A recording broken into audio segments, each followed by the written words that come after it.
안녕하십니까. 이번에는 알랭드 보통의 불안 책 중 해법 두 번째 예술이라는 부분에서 말씀을 한번 드리고자 합니다. 일단 예술을 과연 이 현대인들의 불안, 인간들의 불안을 해소할 수 있는 장치인가, 도구인가 라는 의문을 가질 수밖에 없습니다. 과연 어떻게 예술이 불안을 제거할 수 있을까? 저 또한 이런 생각을 갖게 되었습니다. 그러나 이미 영국에서 1800 후반기 때 19세기 후반에 이미 예술에 대해서 예술이 과연 쓸모있는 물건인가 아니면 쓸모가 없는 것인가 해서 뜨겁게 논쟁이 일어났던 것 같습니다. 그래서 이 예술이 비생산적이라고 보는 쪽에서는 이 영국이 발전하면서 기술 진보라든가 철도라든가 운하라든가 이렇게 놓는 과정에서 일체의 도움을 주지 않았고 차라리 이런 예술을 많이 접하게 되게 되면은 나약한주의, 내성적인주의, 동성애주의, 패배주의, 염세주의 이런 식으로 빠질 수 있기 때문에 예술이라고 하는 것은 결코 사람이 사는데 쓸모가 전혀 없다 이런 식의 측면을 가진 사람들이 굉장히 많았던 것 같습니다. 물론 여기에서도 예술이 그렇지 않다, 니네들이 얘기하는 것은 어느 정도 이해가 될 수 있지만 예술이라는 것은 꼭 그렇게 그런 현상들만 일으키는 건 아니다. 즉 우리 예술이라고 하는 것은 우리 인간들이 갖고 있는 깊은 상처나 저 내면 깊이 있는 불안에 대해서 치유할 수 있는 그런 장치가 될 수 있다라고 얘기하고 있습니다. 아울러 위대한 예술품을 통해서 우리가 세상을 이렇게 살아가는 데서 바른 눈으로 바라볼 수 있고 어떤 떠오르는 태양이라든가 석양을 본다든가 작은 것을 보면서도 아름다움을 느끼게 할 수 있는 그런 도움을 주고 협조해주는 그런 장치가 될 수 있으며, 우리가 또한 세상을 살아가는, 인생을 살아가는 고통에 대해서 고통을 감내할 수 있는, 어떻게 고통을 감내할 수 있는지 그 기술을 가르쳐주며, 또한 다른 사람이 이런 고통을 갖고 있을 때 그런 고통을 같이 공감하고 느끼게 할 수 있는 그런 좋은 장치를 갖고 있다, 이렇게 얘기를 하는 또 예술이 쓸모가 있다라고 하는 파가 양쪽으로 팽팽하게 맞서서 논쟁이 붙었던 거로 나와 있습니다. 알랭드 보통도 이렇게 보면은 이 예술이 쓸모가 있느냐 없느냐라고 봤을 때 쓸모가 있는 쪽으로 해석을 했기 때문에 예술이 우리의 불안을 이해하고 불안을 해소하는 데 도움이 될 수 있는 장치라고 보는 것 같습니다. 그래서 알랭드 보통의 해석은 예술이라고 하는 것은 우리의 타락한 피조물, 즉 우리가 해석한다면 인간이라는 것은 원래 불완전한 존재로 태어났고 삶의 의미와 삶의 목적을 누구도 가르쳐주지 않고 자기가 찾아가면서 인생을 마무리되는 그런 존재라고 생각을 합니다. 그래서 이 인간은 본질적으로 자기 자체를 이해를 하지 못한다는 거죠. 자기의 삶의 의미, 목적 이해가 전혀, 스스로도 내가 몸을 70년, 80년, 90년 동안 갖고 있어 자기 스스로를 제대로 이해하지 못하는 경향도 있고, 또한 나 말고 타자, 다른 사람의 마음과 어떤 속성에서도 전혀 이해를 못하여 오해가 발생된다고 볼 수가 있습니다. 그럼으로써 여러 가지 잘못된 점이 돌출된다고 이렇게 해석을 하고 있습니다. 또한 알랭드 보통은 어떤 비생산적인 감정들, 불안 요소라든가 걱정한다든가 근심하는 요소들은 인간이 가질 수 있는 기본적인 본성에 가깝다, 이렇게 해석하고 있는 것 같습니다. 이에 대해서 이 예술이 지금 알랭드 보통이 얘기하고 있는 이런 어떤 정당하다고 할 거야, 아니면은 부적합한, 완벽하지 않은 인간들이 이 예술품을 통하여, 예술이라고 하는 것은 우리가 얘기하는 여기는 소설도 있고 시도 있고 문학도 있고 비극, 시극, 아니면 영화도 있고 여러 가지 연극도 있고 이런 것들 위대한 작품을 통해서 우리가 살아가는 인생을 좀 더 현명하게 살아가는 방법을 제시한다든가, 아니면 더 적절하게 살 수 있는 방법을 도와준다든가, 아니면 더 행복하게 살 수 있는 방법을 알려주고 거기에 갈 수 있는 어떤 가이드 역할을 한다라고 해석을 하는 것 같습니다. 그래서 이제 예술은 쓸모 있다고 보고, 이 쓸모 있다는 상태에서 예술이 다시 불안에 의해서 해소하는 방법의 한 요소로서의 설명을 하고자 합니다. 그럼 지금부터는 알랭드 보통이 얘기하는 예술이라는 단어를 일단 끝내고, 왜냐하면 예술이라는 단어는 더 이상 나오진 않습니다. 예술이라는 안에 뭐가 들어가 있냐면 그 알랭드 보통이 4가지 요소를 제시를 합니다. 일단 소설이라는 한 대목, 그 다음에 비극, 희극, 그 다음에 미술, 이 네 가지의 예술을 통해서 어떻게 우리가 현대인이 갖고 있는 지위에 대한 불안, 이 높은 지위를 쟁취하고 싶은 욕심, 쟁취하지 못해서의 생기는 불안, 낮은 지위에 있으면서 수모와 모멸감과 궁핍함에 살아가는 어떤 낮은 지위에 있을 때의 그 불안감, 이런 제반적인 요소를 어떻게 이해하고 어떻게 도움이 되는지 한번 보도록 하겠습니다. 일단 소설에 대해서 말씀드리면 맨스필드 파크라고 하는 어떤 소설에 대해서 전 읽어보진 않았지만 그 내용은 이렇습니다. 굉장히 잘 살고 부가 빵빵하게 있고 명성과 영향력이 그 동네에서 어마무시한 어떤 사람이 있습니다. 주인공 아마 삼촌쯤 되는 것 같습니다. 삼촌, 거기 와이프, 그리고 그 밑에 있는 자녀들 4명과 그 어나더 숙모가 있는 그런 관계가 있습니다. 그리고 여기서 나오는 여주인공은 쉽게 말해서 이 남자, 돈이 많고 명성이 높은 이 사람의 한 삼촌뻘 되는, 삼촌 관계 되는 사람의 어떤 조카뻘이죠. 조카뻘 되는 사람이 그 집에 오면서 그 집에는 너무 허름하고 가난하기 때문에 입을 덜기 위해서 경제적인 도움을 주기 위해서 이쪽 와서 쉽게 말하면 그 하녀같이, 식모같이 그런 삶들을 살아가는 과정들을 나타나는 것이 맨스필드 파크의 어떤 기본 주제입니다. 그러나 여기서 봤을 때 여기서 포인트는 뭐냐, 우리가 일상적인 이 소설이 주는 가장 중요한 포인트를 알랭드 보통 얘기하는 것은 이런 것입니다. 현실적인 눈과 도덕적인 눈, 이걸 분리해서 보는 방법을 알려주는 거죠. 쉽게 말해서 이 부자, 명성 높고 자기 있는 이 높은 사람이 척 보면은 이 사람들은 모든 사람이 봐도 완벽하게 행복할 수 있고, 이 사람은 전혀 도덕적으로 결함이 없으며 착하고 선하고 이렇게 판단되는 사람입니다. 결국 이것은 현실적인 눈이죠. 저 사람은 돈이 많기 때문에, 지위가 높기 때문에 이렇게 생각할 수 있지만 이 소설이라고 하는 위대한 작가들은 어떻게 보느냐, 이건 우리가 보는 현실적인 눈이고, 다른 이면 도덕적인 관념으로 우리가 그 생활을 들여다볼 수 있는 어떤 그 기능, 그것을 보여주는 거죠. 쉽게 말해서 이 책에서 나와 있듯이 현실적인 눈을 땐 굉장히 완벽하지만 이 사람들이 결국은 속물근성을 가진 사람입니다. 내용을 한번 책을 보시고 알겠지만 이 속물근성을 가진 인간들이 어떻게 파이널 마지막으로 그 남자로 나오는 그 부를 가진 사람이라 속물근성으로 자식을 망치는 방법, 자기 부인, 자기 자식, 사위가 될 사람들이 얼만큼 속물근성으로 인하여 몰락돼가는 과정을 보여주는 거죠.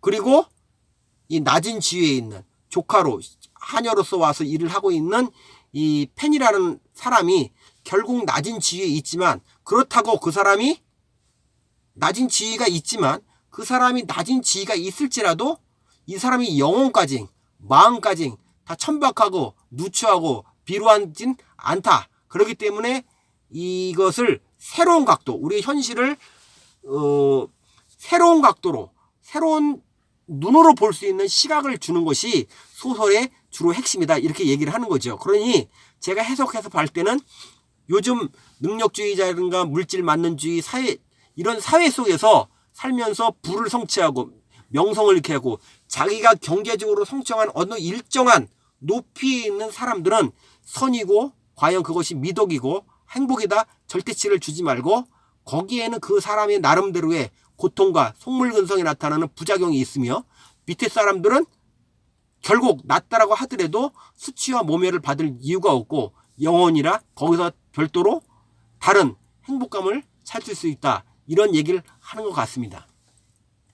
두 번째는 미술에 대해서 얘기가 나오는데, 여기서 미술은 저도 알겠지만, 저도 이 책을 통해서 알았지만 프랑스에는 이미 그 17세기에 프랑스 미술 아카데미라는 것을 구성했다고 합니다. 루이 14세 때. 그러나 그때 이미 미술의 등급을 정해놨다는 것이죠.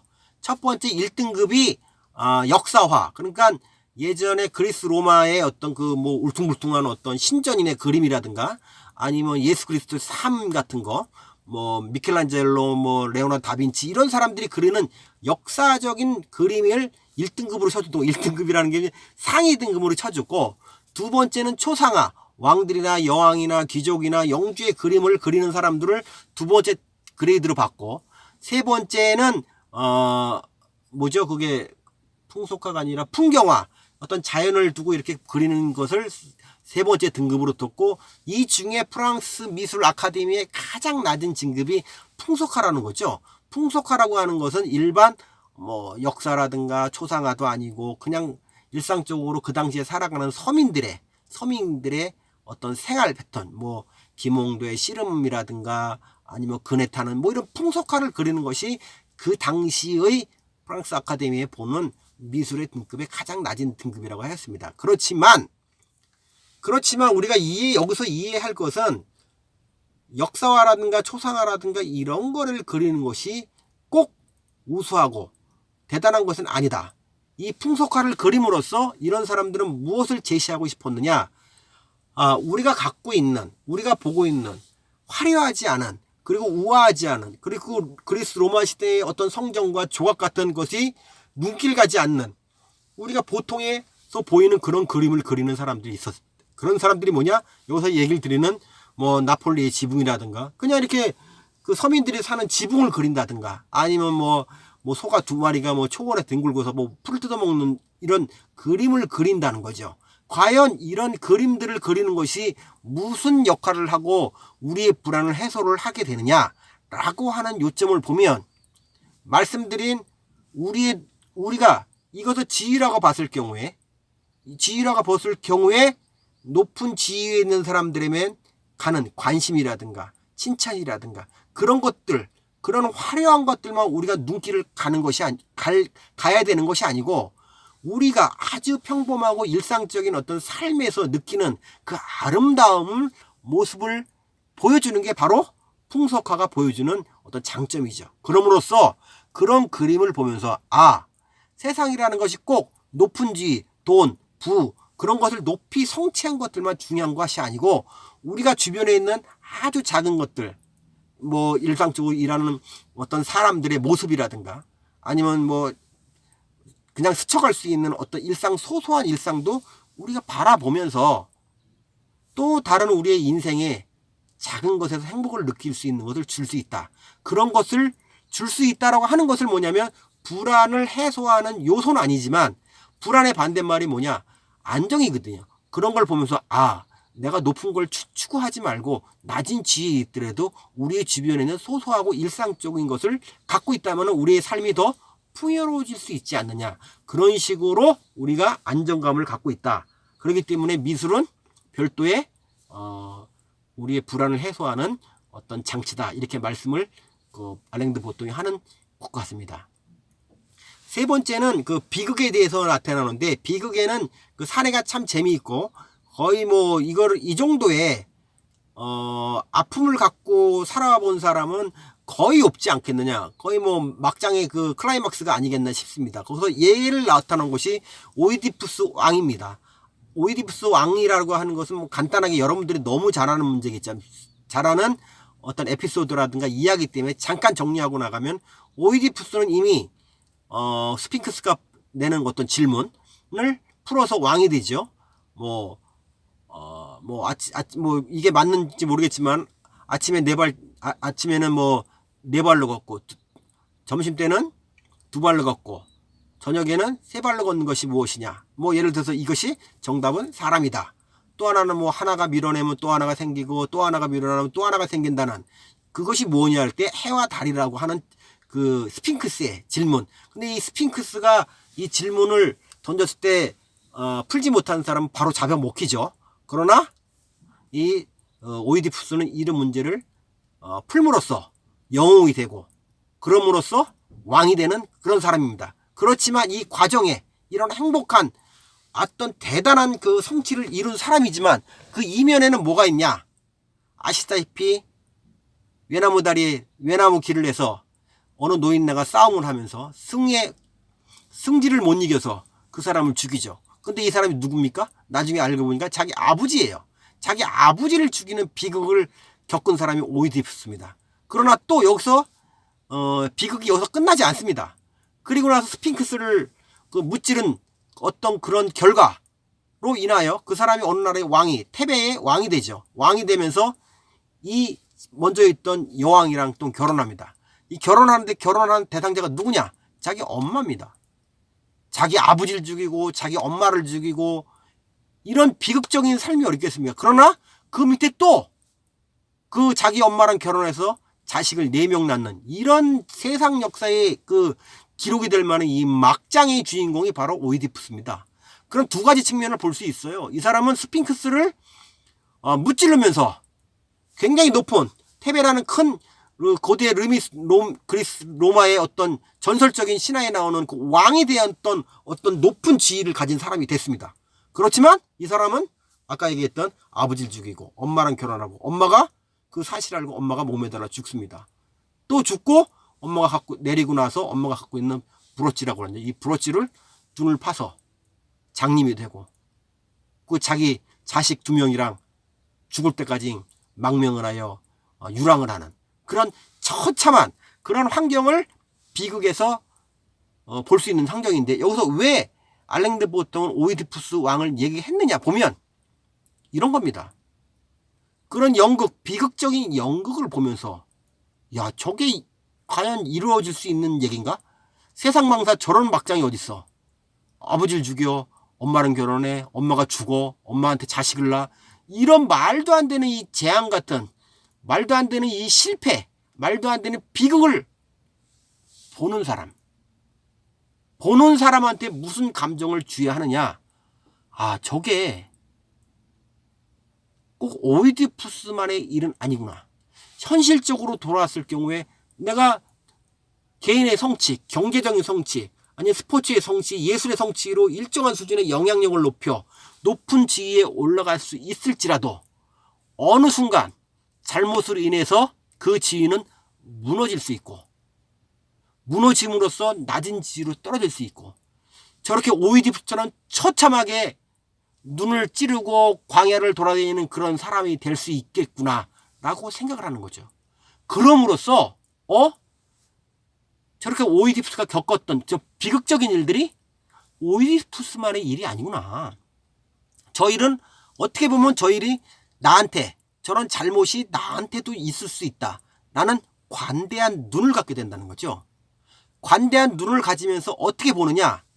이 현실적으로 높은 지위와 아니 주변에 가진 사람들이 어떤 낮은 지위에 가진 사람한테 흉을 본다든가 뭐 험담을 한다든가 비난한다든가 모멸감을 준다든가 수치심을 주는 부분에 대해서 우리가 좀 더 관대하게 본다는 거죠.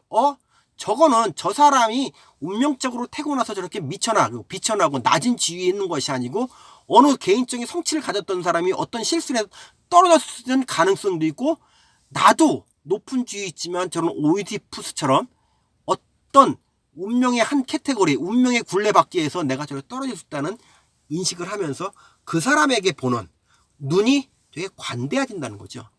아까 먼저 알랭드 보통에 있던 불안의 요인들 중에 보면은 사람이 괴로워하는 이유들이 현대사회 특히 높은 지위와 가진 사람과 능력주의자들이 갖는 성공하지 못한 사람에 대하게 처참하게 열등의식을 주고 수치심을 주는 부분이 현대인이 갖고 있는 불안의 요소라고 했습니다.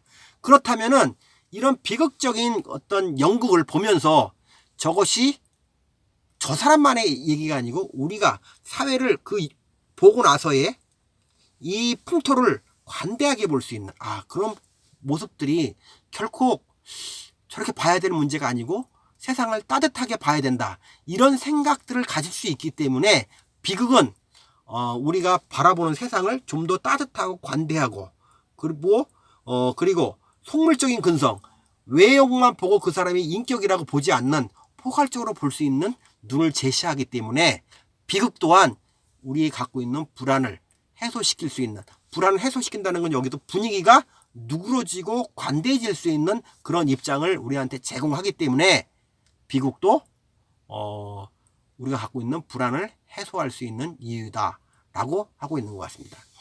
마지막에 시극이라고 하는 것은 뭐 간단합니다. 시극이라고 하는 것은 뭐 웃고 풍자하고 해악을 하는 것이지만 앞에 얘기했던 뭐 나폴레옹이라든가 여러 사람들의 비유의 대상에 대해서는 제가 크게 뭘 꼭 집어서 나오지는 않습니다. 거기에 대해서는 이가 여기서 나오는 희극은 뭐 나폴레옹이든가 무슨 왕에 대해서 풍자를 하는 것은 높은 지위, 높은 권력, 높은 정치 권력을 가진 사람들에 대해서 이 만화 아니 유머를 통해서 해악을 통해서 사회를 비평하고 그 사람을 권력을 비평하여 올바른 길로 가고자 하는 길을 만드는 과정들의 사례로 두었지만 여기서 얘기하는 만화라는 대목이 있습니다. 만화는 우리가 이렇게 얘기하는 높은 지위와 권력을 풍자하는 기술보다 이런 만화를 통해서 우리 일상적으로 발생되는 여러 가지 문제를 재밌는 그림을 그림으로써 우리가 그걸 봄으로써 불안감을 해소할 수 있다 이런 거죠. 왜냐하면 똑똑한 만화가들은 우리가 일상적으로 일어나는 여러 가지 낮은 지위를 가진 사람들의 불안감 아니면 우리가 인간들이 높은 지위를 갖고 싶어하는 욕망들 아니면 돈이 최고라고 하는 그런 관념들 아니면 돈 걱정하는 사람의 모습 아니면은 끝없는 욕망을 추구하는 어떤 그 본질 이런 부분에 있어서 만화로 재밌게 그림을 그려줌으로써 우리가 그걸 보면서 낄낄대고 웃으면서 야 이거 되게 재밌네 하면서 무엇을 생각하느냐 웃어가는 도중에 나처럼 끝없는 욕망을 추구하는 사람이 나 말고 되게 많구나. 그리고 내가 낮은 지위에서도 고통을 당하고 있을 때 고민하고 불안하고 있을 때도 이것이 나만의 문제가 아니구나 라고 하는 여러 가지 모습을 다시 바라보면서 그 스스로 나 말고 여러 사람들도 내가 갖고 있는 고민들을 갖고 있구나라는 그 인식을 하면서 그 이해를 하면서 내가 스스로가 불안에서 벗어나고 평온하게 될 수 있는 어떤 그 장치다 보기 때문에 희극 특히 만화 이런 풍자를 통해서 우리가 안정을 찾을 수 있다 이렇게 얘기를 하고 있습니다. 다시 정리하게 되면 소설은 일단 현실적으로 바라보는 렌즈와